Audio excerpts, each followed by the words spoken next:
Chapter 6 of Conscious Business Ethics, The Practical Guide to Wisdom by Wade M. Chumney, forward by Diane F. Harrison, and read to you by Katherine Damstetter. Virtual Reality Ethics, meaning, remember that thou art an actor in a play of such a kind as the teacher, author may choose. If short, of a short one, if long, of a long one. If he wishes you to act the part of a poor man, see that you act the part naturally. If the part of a lame man, of a magistrate, of a private person, do the same. For this is your duty, to act well the part that is given to you. But to select the part belongs to another, Epictetus. This section is an attempt to modernize Plato's cave allegory. To bring this powerful thought experiment into the information age, it would be useful to make it comprehensible to present-day human beings. Just as the cave would be a comprehensible experience for the ancient Greeks to ponder and relate to, those in modern times can relate to the technology of virtual reality, VR. VR systems allow you to put on a headset and other gear that alters your perception of reality, so that you are viewing a digital world that appears real, and it both affects and is affected by your actions in the game. The updated allegory of the cave is as follows. Imagine that you have put on a VR headset and supporting gear, and that you are wearing those devices right now as you engage in your normal everyday life. Now, the purpose of the VR game in which you are engaged is to take the CBE model and use its relational systematic design to utilize the components displayed in the model in your real life in order to be good now. The best analogy for the proper way to conduct oneself in life is to take the perspective of your life being in a video game in which you control yourself as the main character. Obtaining this objective view is critical to truly understand CBE and why it makes sense to practice.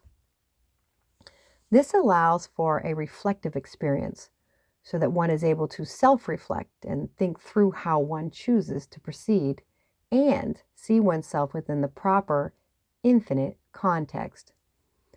Such self-reflection, especially repeated regularly over a period of time, is essential for the cultivation of wisdom. As you navigate through life's challenges, the proper question to ask is, how do I gain wisdom from this experience? Your perceived context, received via data, is the computer environment within which you interact and create experiences. Control is what you are able to exert over data in your quest to transform data into more valuable forms. The concept of role is an important one here. Assigned roles can be used beneficially as well as detrimentally, depending on how they are utilized. In a business context, one can use the assigned role of manager to model ethical behavior and promote unity among those employees that work for them.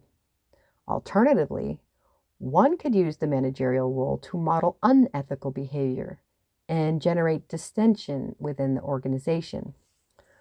For the instant thought experiment, one could envision themselves in the role of a video game character and play the game of life in such a way so as to develop as much wisdom as possible. Imagining that one inhabits a VR game can be utilized as a modern practical approach about how to live a good life. Technology provides connection with others beyond one's more provincial perspective. Additionally, VR allows one to experience care for others via experience of their perspective. Thus, Imagine life as a game you are playing in which the goal is to acquire more wisdom. This logically created role will effectuate the emotional love that philosophers had toward wisdom. Furthermore, it will provide insights into the conscious center point of self from which emotions and thoughts can be observed. This can be considered a modern version of Plato's cave. This is the thought experiment that brings to bear the full force of a three-dimensional triangle and the final paradigm shift. After comprehending the model and its component parts, one then accepts their experience. This can be achieved by developing the three aforementioned CBE practices: non-judgment, non-attachment, and non-resistance. And the key to these three laws are the 6 virtues. The key practice encouraged by the modern allegory is to take one's identity away from their thoughts or feelings or sensations or beliefs and instead place it in a location squarely behind and greater than those component parts that are utilized to successfully play the game of life. The best approach to take in order to win the game is to treat every experience as a learning opportunity to broaden your perspective on the path to experiencing wisdom. Now, let's turn to a modern representation of Plato's cave using CBE and VR to put it into practice. Winning the game of life. Zeno was the first, in his treatise In the Nature of Man, to designate the end life in agreement with nature, which is the same as a virtuous life, virtue being the goal toward which nature guides us. You are the center of your conscious experience here and now, in space and time. You always have been the center of your conscious experience. This is the only constant in your entire experience of life. Your thoughts, feelings, and sensations have all changed innumerable times within that same time frame. Philosophers sought to determine what was constant in the experience of life. They reasoned that this must be the foundational aspect of reality, both internally within themselves and externally in the world they inhabited. Plato determined that ideal ideas were the eternal, timeless, unchanging entities external to us, and that our soul, the aforementioned center of your conscious experience, was the timeless, unchanging entity within ourselves.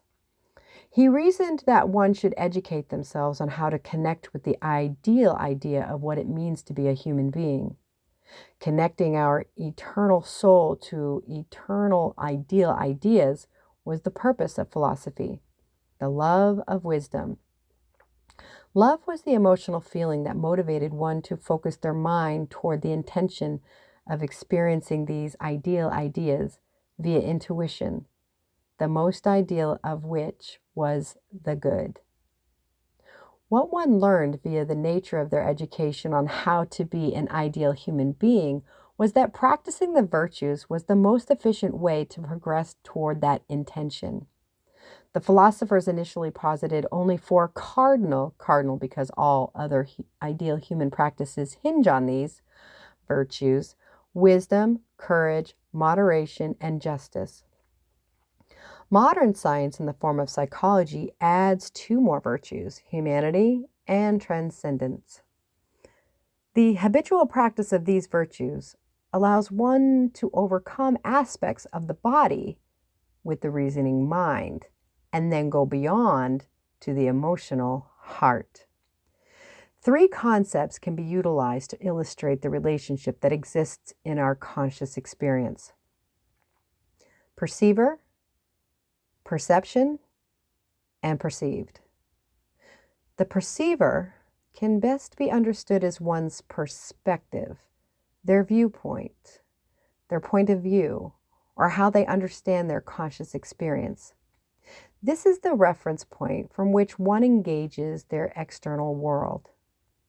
Perception is the film of conscious awareness that separates the internal you from the external world. It is sensual in nature from the body's perspective, and conceptual in nature from the mind's point of view, and moral in nature from the heart's perspective. Context is the creative natural system of life within which we find ourselves, though we often reduce our context to a much smaller scale. In order to control and focus the mind toward the intention of perceiving the good, the externally focused attention of the mind has to be redirected via wisdom. The desires of the body have to be moderated, and one's good intentions courageously maintained. Having done so, one's actions will be just, fair, and balanced in general, and one will treat their fellow human beings with kindness. As one habituates these actions, their conscious experience of the world changes, and they perceive their context as a living, natural, creative system. You are always the exact center of your conscious experience in the here and now of space and time. You inhabit a body that perceives the world you inhabit via the senses, and your body is instinctually drawn toward things you desire and away from things you fear. In your external context, you take actions and perceive reactions at different points in space and time. Your mind allows you to think and create a perspective from which to conceptualize the world. This point of view is informed based on where one chooses to focus their attention, and by the resulting data you choose to retain as beliefs. Your heart, which is the source of your emotional feelings, also allows you to perceive the world via intuition, dependent on what you have focused your intention. As one gains control of their mind and its generative processes, attention and retention, one is able to move beyond the mind to the emotional basis of the heart. This is where one realizes they have the power to emotionally set their intentions toward ideals, and eventually the ideal idea, the good. One intuitively receives these ideas without the obstructive qualities brought to bear by the mind and body. The path to wisdom is progressed by learning from each conscious experience how to become more of an ideal human being, one who is good. The changes in one's state of consciousness are what explains the different perceptions one experiences. The conscious experience of one operating at the intellectual level of the body is of a lower conscious level than one operating at the conceptual level of the reasoning mind. And this is a lower conscious level than the transcendent moral level of the intention and intuition found in the heart. The CBE model is intended to illustrate a practical relationship between the most important components of your existence, so that you may focus them appropriately in order to have the conscious experience of a good life. If one's intention is to have the conscious experience of being an ideal good human being, then one is capable of progressing through the various delineated phases in order to do so. One must realize that their conscious experience is equally dependent on the components found within themselves, as it is to the external listed components. In fact, one's external context mirrors one's internal perspective.